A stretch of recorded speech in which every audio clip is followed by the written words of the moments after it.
Bonjour à tous, nous sommes de retour pour l'épisode 3 de notre petite série et dans cette vidéo nous allons voir comment paramétrer NeoVim et comment changer les raccourcis. On va commencer par les paramètres, donc ici ce sera aussi un copier-coller mais on va commencer par expliquer comment ça fonctionne. Donc on va évidemment retourner dans notre petit dossier de configuration sur AppData et local. Donc pour les configurations, on peut créer ça dans n'importe quel dossier, on peut l'appeler général, on peut l'appeler settings, on peut l'appeler Vim settings, vous pouvez l'appeler comme vous voulez. D'accord? Moi, je vais l'appeler... Alors on pourrait éventuellement changer le nom par la suite, hein, c'est pas trop un problème, mais moi je l'appelle en général parce que c'est là où on va mettre toutes les configurations générales. D'accord? Donc ça concerne Vim, mais ça peut aussi considérer d'autres choses. Donc ça je l'appelle général. Donc ensuite vous mettez ici settings.vim. Alors vous pouvez le créer à la main ou vous pouvez le créer avec le terminal. Donc moi je vais l'appeler settings.vim. D'accord? Et maintenant on va voir justement comment copier-coller dans Vim, parce que c'est une chose que beaucoup de gens font. Donc ici on va aller dans local, on va aller dans général, settings. Donc ici en fait vous avez cette clipboard unnamed plus. Alors il existe une façon de copier-coller avec Windows, mais il faut en fait appeler plusieurs choses. Donc nous, notre objectif maintenant, c'est de pouvoir copier-coller dans Vim. D'accord? Donc on va commencer par gérer ça. Donc on va aller sur notre fichier. D'accord? Donc on va ici... Alors ce qu'on peut faire éventuellement... Non, on va le faire après. Quoique, on peut l'appeler maintenant. Alors je vais copier-coller ça du coup. Alors pour copier, alors c'est vrai que je ne l'ai pas dit, mais pour copier, il faut faire YY, d'accord? Et après pour coller, il faut appuyer sur P. D'accord? Juste que ce soit clair. Donc ici, on va mettre général /settings.vim, WQ pour sortir. Et ensuite, on va dans général et on va ouvrir settings.vim. Et on va écrire donc set clipboard égale unnamed plus. Alors pour l'instant, on n'a pas encore la possibilité de copier-coller sur Windows. Le set clipboard unnamed plus va permettre simplement de copier-coller sur Linux. Cependant, le copier-coller n'est pas disponible sur Windows, il faut rajouter d'autres lignes. D'accord? Donc j'ai trouvé en fait une issue, donc je la connaissais déjà à l'époque. Tout ça c'est déjà disponible dans ma config par défaut. D'accord? Mais c'est simplement pour vous montrer comment rechercher en fait les différentes fonctionnalités que vous voudriez avoir sur NeoVim. Si vous voulez quelque chose, ça peut être tout et n'importe quoi, d'accord? Donc si vous voulez rechercher comment faire ça sur Windows ou comment faire ci ou ça, vous pouvez rechercher sur Google et en général, la réponse a déjà été donnée quelque part sur Google. Donc ici, tout ce qu'on va faire, c'est prendre ce petit repo qui demande justement comment sélectionner, copier, coller sur Windows 10. Et vous avez ici plusieurs solutions, donc celle qui fonctionne pour nous, ça sera celle-ci. Ça va permettre simplement de sélectionner les éléments sur NeoVim et de CTRL-C, CTRL-V, from et to NeoVim. D'accord? Donc ici, on va mettre dans notre petit terminal, on va sauter une ligne et on va mettre set mouse égale A pour activer en fait la souris sur NeoVim. Et on va mettre source et ensuite vim runtime / mswin.vim. On va copier, enfin on va sauvegarder et sortir. Et du coup maintenant, lorsqu'on va aller sur settings.vim, on peut prendre la souris et copier. On peut copier avec CTRL-C. Et après, on peut tout à fait, si on veut, donc coller directement dans Vim en appuyant sur P. D'accord? D'accord, donc P c'est coller hein, sur Vim. Mais vous pouvez aussi éventuellement passer par CTRL-V. D'accord? Donc ici, si je resélectionne et que je copie et que je fais maintenant CTRL-V, vous pouvez voir que CTRL-V va aussi fonctionner en fait. Donc maintenant, il est tout à fait possible de prendre notre settings, qui est ici, d'accord, et de copier tout ce qui se trouve ici. Hop, on va maintenant sur notre petit PowerShell, je vais mettre quelques espaces pour pouvoir coller, et hop, on fait CTRL-V, et vous pouvez voir que tout a été copié, enfin tout a été collé correctement. Évidemment, il y a certaines choses qu'on va pouvoir éventuellement enlever et remplacer à d'autres places. Donc moi, je vais prendre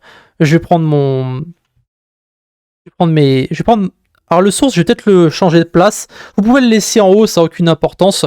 Mais vous pouvez aussi éventuellement changer de place. Donc le source, je peux le mettre éventuellement... on peut le mettre peut-être en bas, ici, à ce niveau-là. Pas trop d'importance. Et le set mouse égale A, il est déjà disponible ici. Alors, le set mouse égale A, il est ici. Le source, j'ai dû le rajouter, et le clipboard, il est là. D'accord? Donc maintenant, les lignes qu'on a ici, on peut maintenant les enlever. On va juste écrire, on va sauvegarder pour le moment. Alors je vais vous montrer un petit peu à quoi ça correspond, toutes ces différentes lignes.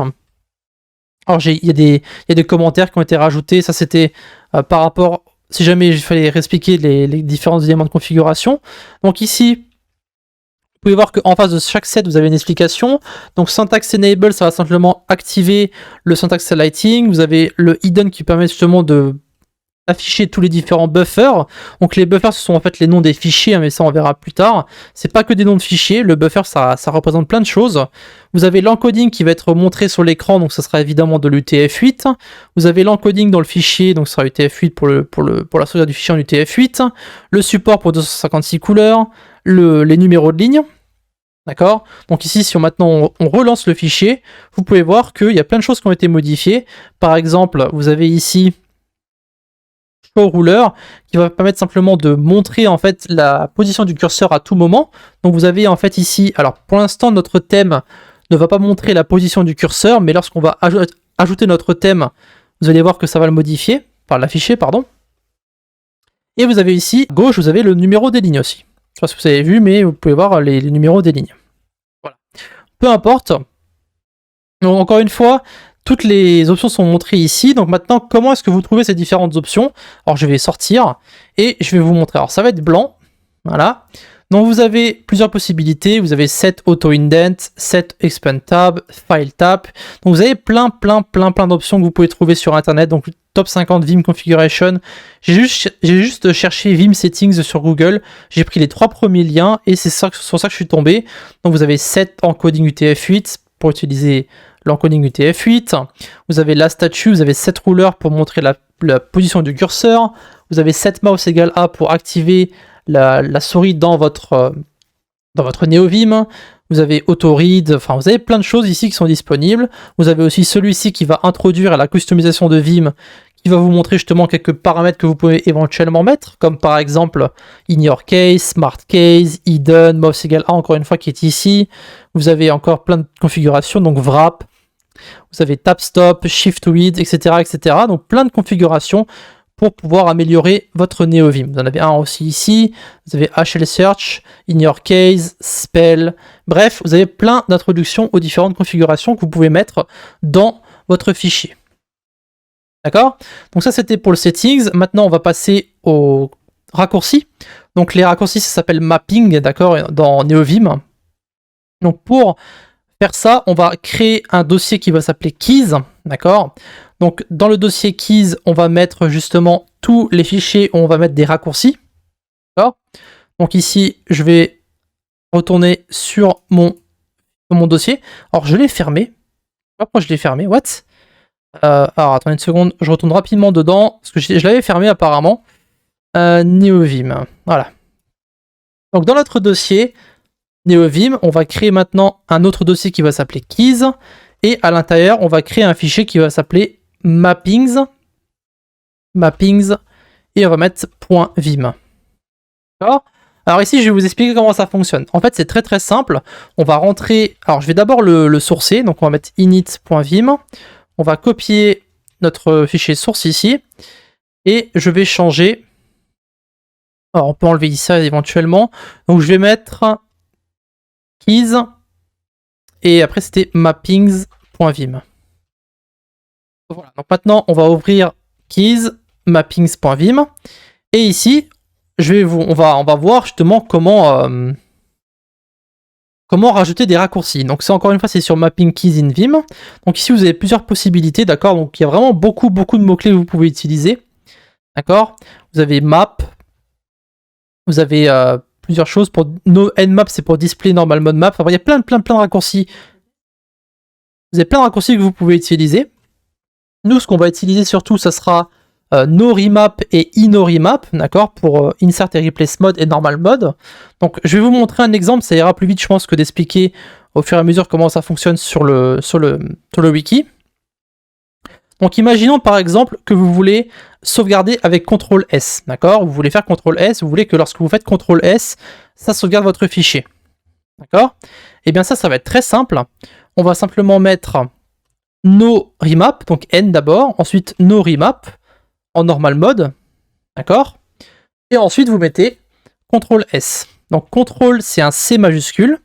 Après vous avez la touche, d'accord? Donc CTRL S. Et après vous mettez en fait la touche que vous voulez, enfin le raccourci que vous voulez faire, d'accord?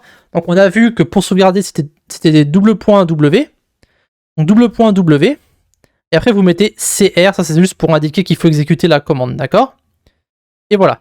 Et du coup maintenant, on va relancer le fichier, et vous allez voir que lorsque vous allez faire un changement, donc par exemple, imaginons qu'on veut faire CTRL Q pour sortir, par exemple, donc no remap, ici on va mettre CTRL Q, d'accord? Et CTRL Q, ça sera pour sortir, donc WQ, sortir et sauvegarder, et on exécute. D'accord? Et maintenant on va faire CTRL S, et vous pouvez voir que lorsqu'on a fait CTRL S, ça a automatiquement fait double point W pour sauvegarder. Et donc maintenant, si on sort et qu'on relance, on peut très bien faire CTRL Q pour sauvegarder et sortir. D'accord? Donc utiliser en général, il y a 3 mots-clés qu'on va utiliser. Ce sera N pour le mettre en normal mode. Donc le N, ça veut dire normal mode. D'accord? Le I, c'est pour insert mode. Et le V, c'est pour visual mode. D'accord? Vous avez 3 modes dans Vim. Donc ça dépend de ce que vous voulez faire. D'accord? Si par exemple, alors ça peut être un peu tout et n'importe quoi, si vous voulez la possibilité de sortir avec une combinaison de touches au lieu d'appuyer sur échappe par exemple, d'accord? Parce que comme pour sortir de l'insert mode, vous devez faire échappe, d'accord? Il y a plein de gens qui n'aiment pas échappe. Donc vous pouvez mettre par exemple I no remap.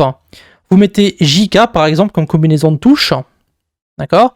Et après vous mettez le raccourci, donc ça sera échappe.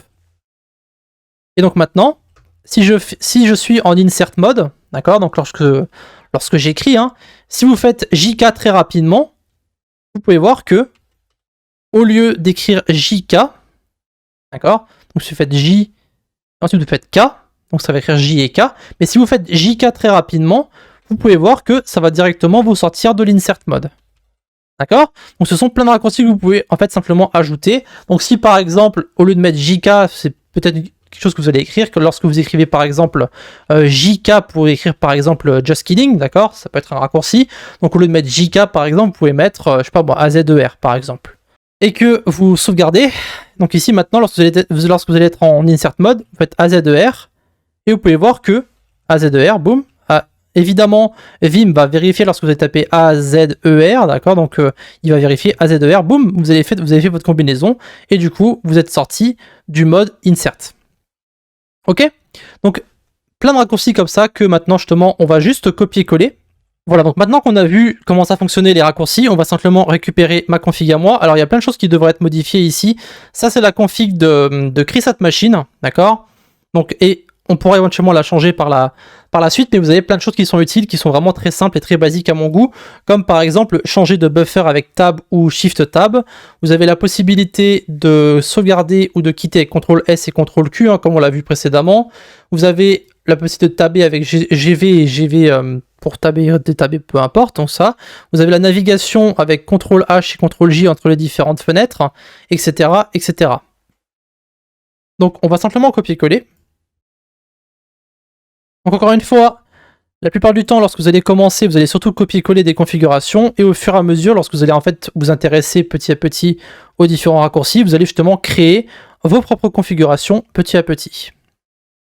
Voilà, donc là on peut voir ici par exemple, on peut utiliser Alt H, etc. pour modifier la taille de la fenêtre, d'accord? Sauf que nous, la plupart du temps, on va travailler en plein écran, donc ça n'a pas trop d'importance. Mais si on a d'autres fenêtres, par exemple si on split notre écran en deux, on pourra toujours modifier la taille de cette fenêtre. Vous avez ici par exemple, pour changer en fait un mot de mettre en majuscule, donc si vous faites ici CTRL U, ça va changer en fait easy si vous voulez en majuscule, d'accord? Donc ça c'est pas forcément très utile, vous pouvez éventuellement l'enlever si vous voulez. Voilà, vous avez escape pour faire JK comme on a vu juste avant, donc vous pouvez mettre AZER ici hein, par exemple, d'accord? Donc ça peut être JK ou KJ.